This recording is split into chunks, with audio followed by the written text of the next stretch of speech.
Hello and welcome to one more episode. On our last episode, we stood right here on the Cronley's hideout with Otana. We are level 25, we want to get to level 30 to be using the full wild color set, and we are making a Vindicator lightning focused build, as you can appreciate, or I hope you can appreciate. Our build is very chill. We are basically not even using skills right now. Our skills are passive skills, basically. Oh, let me just see if these shoulder plates are the fiery ones, because my brother is looking. Oh yeah, my brother is looking for them for this illusion. The reason I'm going down here, if you haven't watched our first playthrough or if you don't know this zone, is because down here we have a shrine altar that is going to give us more devotion points. And if you were with us on our last episode, you will realize that now we are going to be further increasing our lightning damage. If you weren't, welcome to the channel and welcome to this series. I hope you all are having a really nice day, as I am having, and hope all your dreams come true, and something like that. So, let's go into devotion. The constellation we are working on right now is the constellation of Ultos, the god that even from which our name comes, because his name is Ultos, the Shepherd of Storms, and our name is Otana. We have been born in a tempest. So now we have plus 80% lightning damage. This hand is going to give us health and chaos resistance. This hand is going to give us 5% critical damage, 120 frostburn damage, 120 electrocute damage. So we are going for this hand. And up here we have even more lightning damage, more cold damage, and even more lightning damage. So this is the path we are taking. And on our next shrine altar, we are going to be receiving the hand of Ultos, 100% chance on critical attack. And now I hope you can appreciate the reason of us putting points in deadly aim, because since we are increasing the chances of having a critical releasing a critical damage, we will be basically farming that hand of Ultos on our enemies. We are going to show the world that Otana is the one. Well, she's not the only one, because she has a twin brother called Otane, but they are the only ones actually chosen by Ultos. Now, as we proceed, we will be meeting, for the first part, more of the usually normal crew members from the Cronley's gang, and we will be, spoilers ahead, finding some ether-infused gang members just like these we've just found here. Now, if you didn't find this guy earlier, right here is where you are going to be meeting Moneybags Martin. The importance of this character is that he is a mini-boss that Quaid asks you to deal with. If we had returned back to Quaid immediately after dealing with the forges, he would ask us to eliminate Moneybags Martin, which I can actually show you when we are finished with Darius Cronley and we go back there.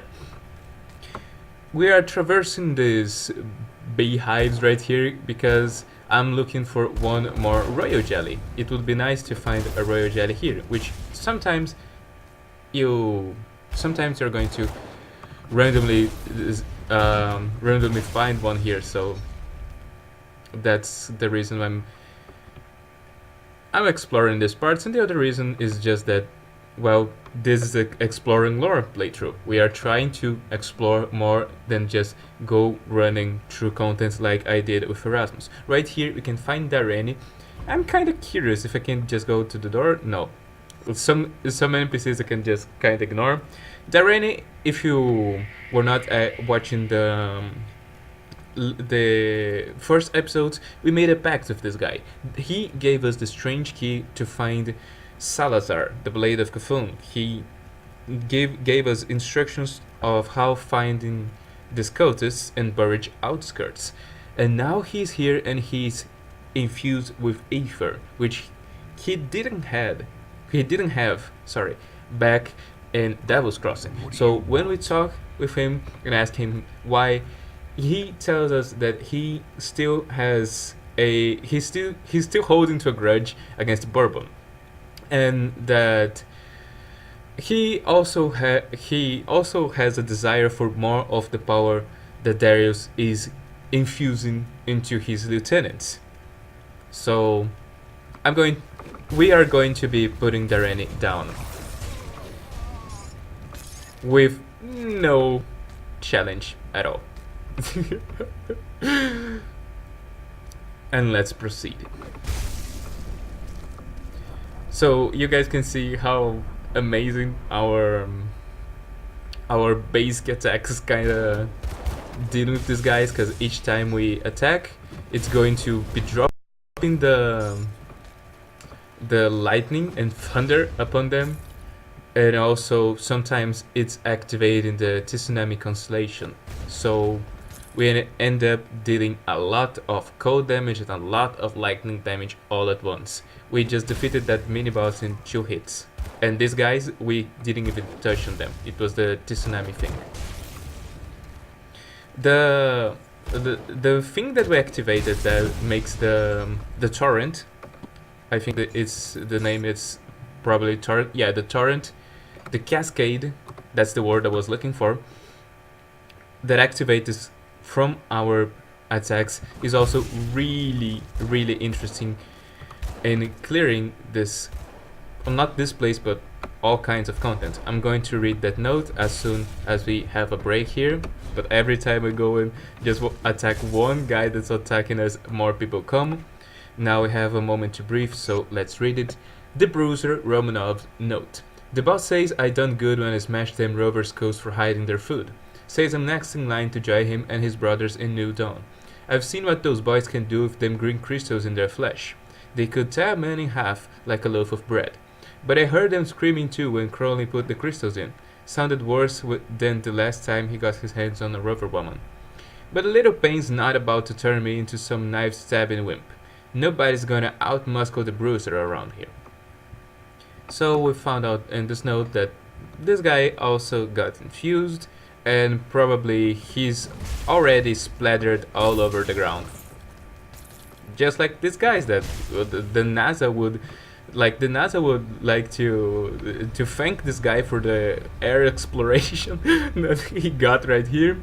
And after this door, we are going to be facing Darius Cronley. I'm going to leave my personal rift out here in case of our demise, which I don't believe is going to happen, but if it does, we have a quick way to return. The Darius fight doesn't actually start until you talk to Darius himself, so we have our time to just go here, destroy these ethereal formations, and I'm going actually to be waiting a little bit, or just until our Tonic of Mending is ready to be used again. So we ask about Elsa, and then we can ask why he's after the prison, and he tells us that the prison is a very strategic point, is a great base, and that he wants to get his revenge on Bourbon, of course. Well, we are just going to sit here, and that ended a lot sooner than I expected. That was even kind of anticlimactic. How many hits we got there?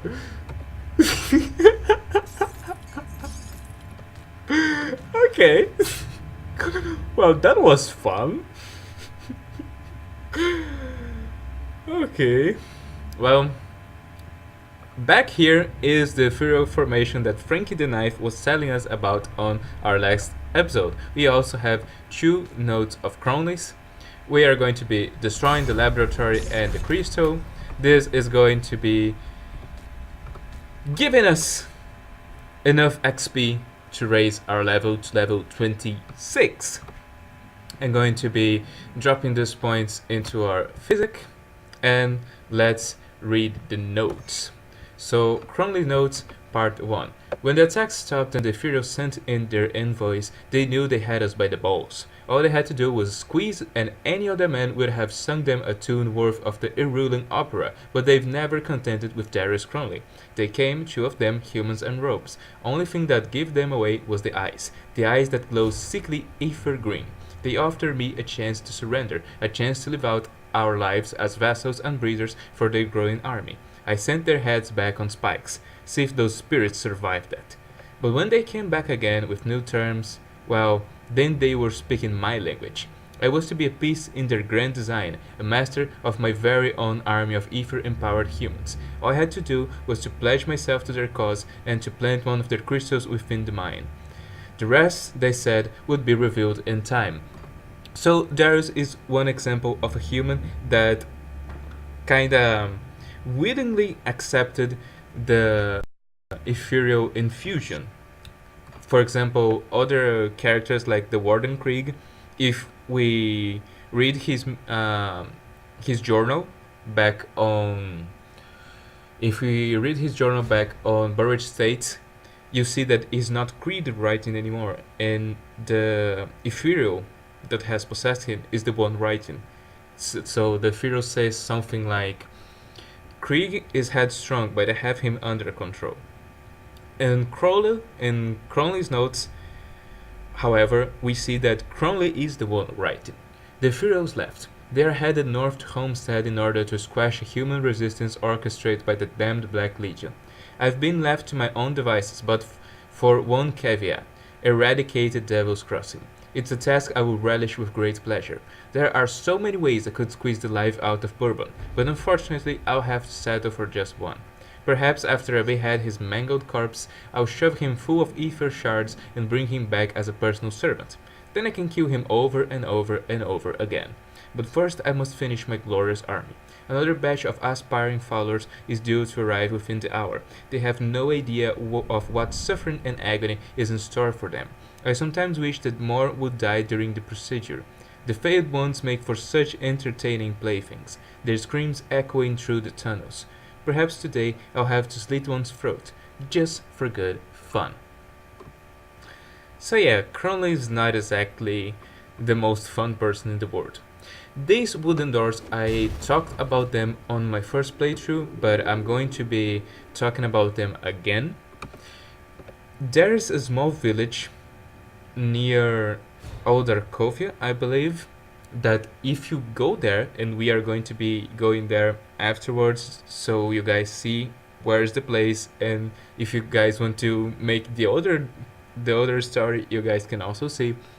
There's a small village that if you interfere with it, they're going to be burning, the Cronley gang members are going to be burning the whole village, killing most of everyone, and bringing the children that are there to these cages. So you kind of have to go here, break the cages, and send these children back to Devil's Crossing, where a woman named Constance, who also takes care of 3 children that are not hers, is going to be kind of adopting 2 more children to protect. But since we didn't interfere again, because first I forgot, and second I knew what was going to happen, we can check out the good ending of this side quest. Sometimes here there's a pile of scrap where you can get dynamite. By the way, if you ever find yourself looking for dynamites, Old Arkovian is the place to look for them. You can drop dynamites kinda all the time on the same places where you previously have found dynamites. When we jump to this hole, we are going to be getting in Twin Falls. Yes, Twin Falls. And here we are going to be finding more of the Restless Dead. Here they come! Okay, they're gone. We'll help these guys defeat them and talk to Powder. Paul is going to tell us that the that the cursed dead have taken hold of everything here, and that if we want more lore and information, we can talk to a certain person back in old Arkovian, like the group that is on the old Arkovia campsite. And since this is a playthrough for more lore and exploration, that's precisely what we are going to do. We are going to be talking to Mkala and asking her to tell us the story of the old Arkovian people. So we tell Quaid that to destroy the forges, and when we ask him what he had in mind, he's going to be telling us about Martin. And we tell him we have already slain Moneybags Martin, so we already get the 3 XP, no need to go back and talk to him just there. And let's talk to Mkala and give her the annals of Arkovia.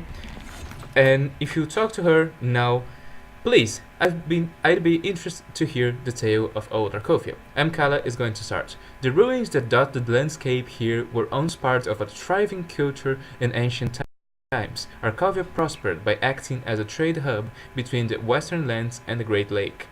From the little fishing village of New Harbor, which is hardly a harbor at all, the stone pylons of Arkovia's once massive docks can be seen still jutting from the water, the wood long rotted away.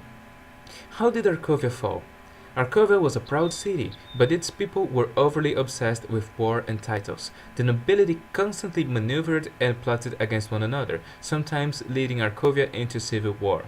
Some seasons, little was planted as the common men from different fiefs were called to arms by lords squabbling with one another. Eventually, society collapsed, and a weakened Arkovia became easy prey to outside powers. Provinces were lost, and the domain of Arkovia contracted, yet the city itself was never conquered by foreign foes. Its death was far more sinister. What did happen to the city of Arkovia then? In the final years, decades after Rohan, the last king of Arkovia and the father of Roari, abdicated the throne, the great houses came to outright war over the vacant throne, which is a piece of lore that you can also get from reading the Empty Throne constellation in the devotion screen. Eventually, an oligarch formed comprised of the most powerful remaining houses. Eventually an oligarchy formed, comprised of the most powerful remaining houses. Each was ever maneuvering and plotting against the others, all believing that if they could only seize power for themselves, they could usher in a new golden era for the city. Their machinations wrought only destruction and misery, hastening Arkovia to its ruin and driving them to pursue desperate measures that brought them ruin on a catastrophic scale. Its weight is still heavy upon this land. You mentioned necromancers played a part in the final fall? The final doom of Arkovia, that which has cursed this land ever since, was indeed delivered by necromancers. Necromancy is an ancient art, but it flourished during the early days of Arkovia's history. That is, until it was outlawed. Necromancers were hunted down and jailed in the steppes of Torment. There they were punished for their transgressions against nature, but the dark art could never be fully stamped out. It is said that one of the necromancers imprisoned in the tower never aged, even after decades of imprisonment, and that they found that he could not be killed by any means within their power. He was known by the name of Uroburuk, and he's actually like the main necromancer of the game, the necromancer that the Order of Death's Vigil is going to be making reference, and the necromancers to which your necromancy skills are going to be referring to. And his seeming immortality turned against him on the torturer's table. In the end, though, he had his vengeance.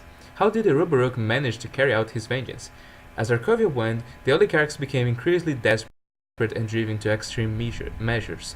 When they learned of Uroburuk and his strange immortality, they were foolish intrigued.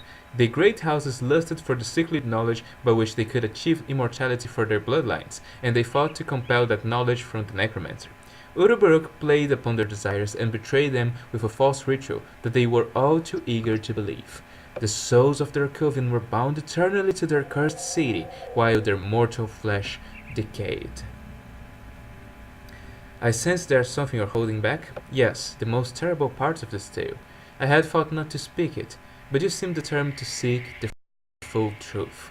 The last part of the tale is of children birthed after the ritual's magic had taken hold. They entered this world horribly deformed and inhuman. Their feet were said to be clawed, and from their backs sprouted diseased plumage, like the feathers of birds who feast upon the dead. Not many venture into Broken Hills anymore, but those who do say the accursed children of Arkovia have endured, and now they prey upon the travelers who pass through the lands. This is kind of spoiler, and to prepare you to be fighting the harpies when we get to Broken Hills. Thus the doom of Arkovia was complete, wiping out the past and future bloodlines of the great houses and cursing these lands to this day. Farewell.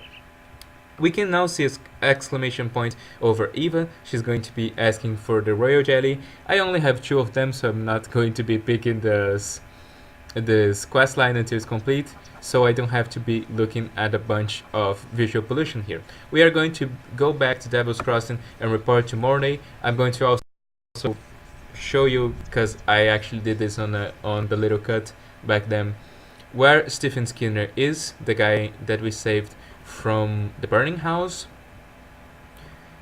Here he is and his family. Well, the house he was about to burn, it was not burning when they got there, but if you don't drive the quest line properly, he's going to burn his family inside, and he turns out and fights with us. And here's Constance, the one that takes care of the children. I always thought there were 3 children, so, but okay. She also has an exclamation point, which means she has a quest for us.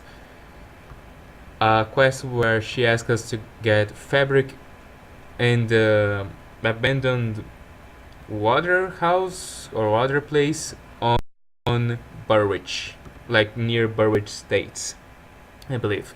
Well, here's Morning, and we are going to tell him that we defeated him and that Elsa was not with him.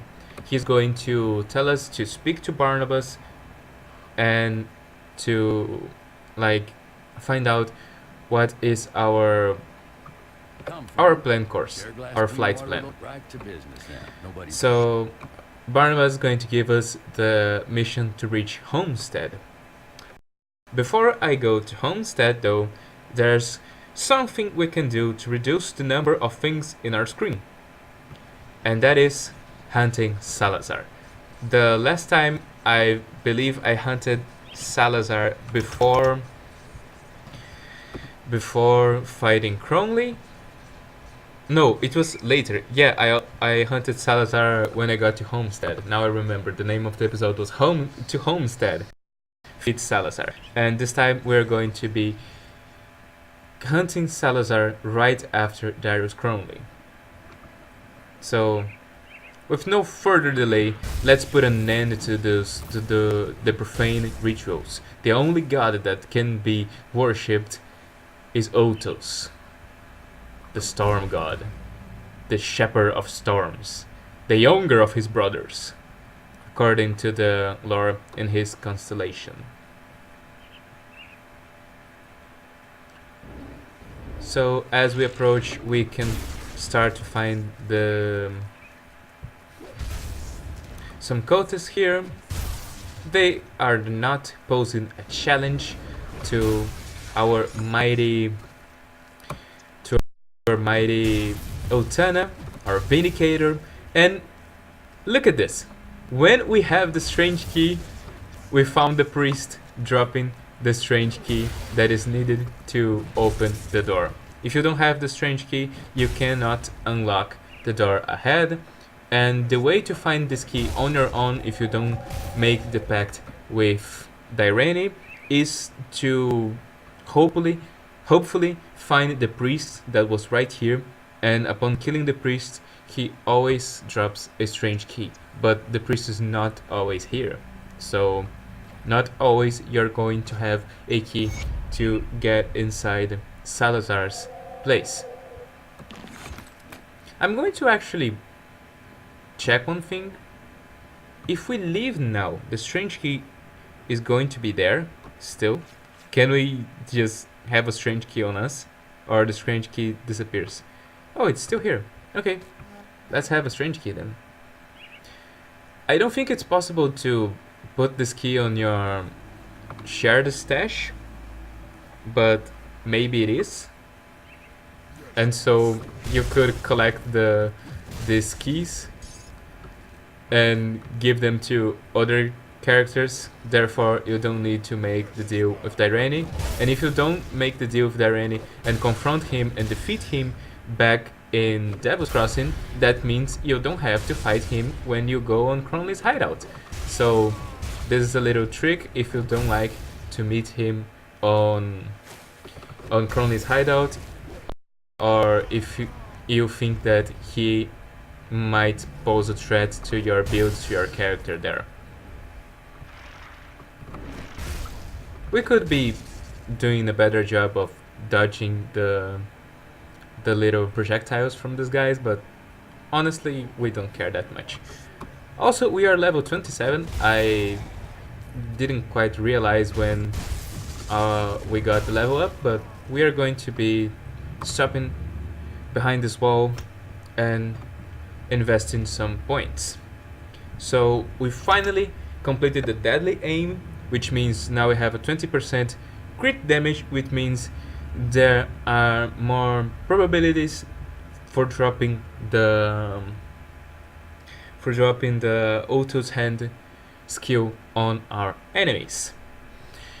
I also would like to get Word of Renewal for our character, so now we kinda have our first skill that we have to be activating, which is going to be a soft heal, which gives 9% plus 330 health each time we click the one key.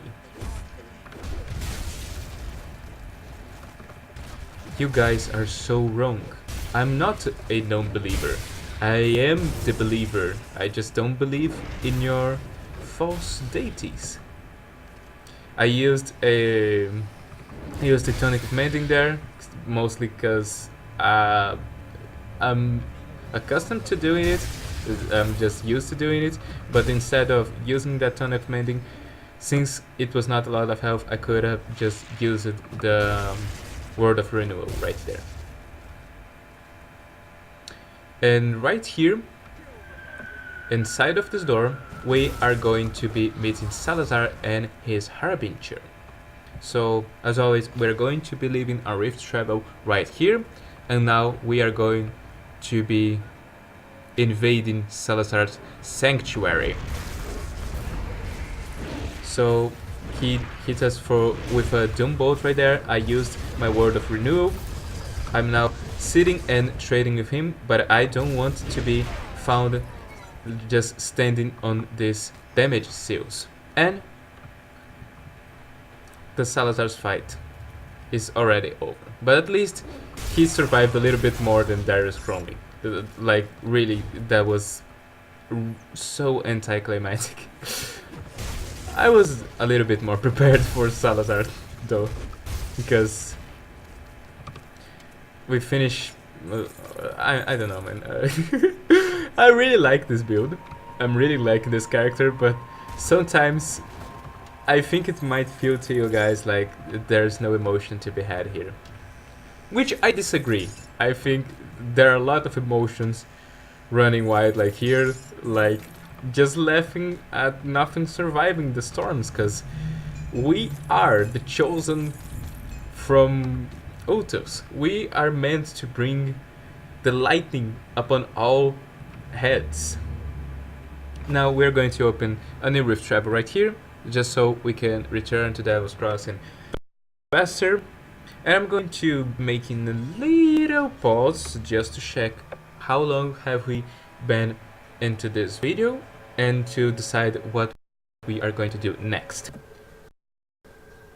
And just like that, checking out, we are on the 29-minute mark. So I'm going to be finishing this episode right here. Thank you all very much for watching. I hope you have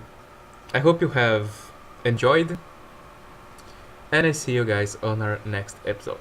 See ya.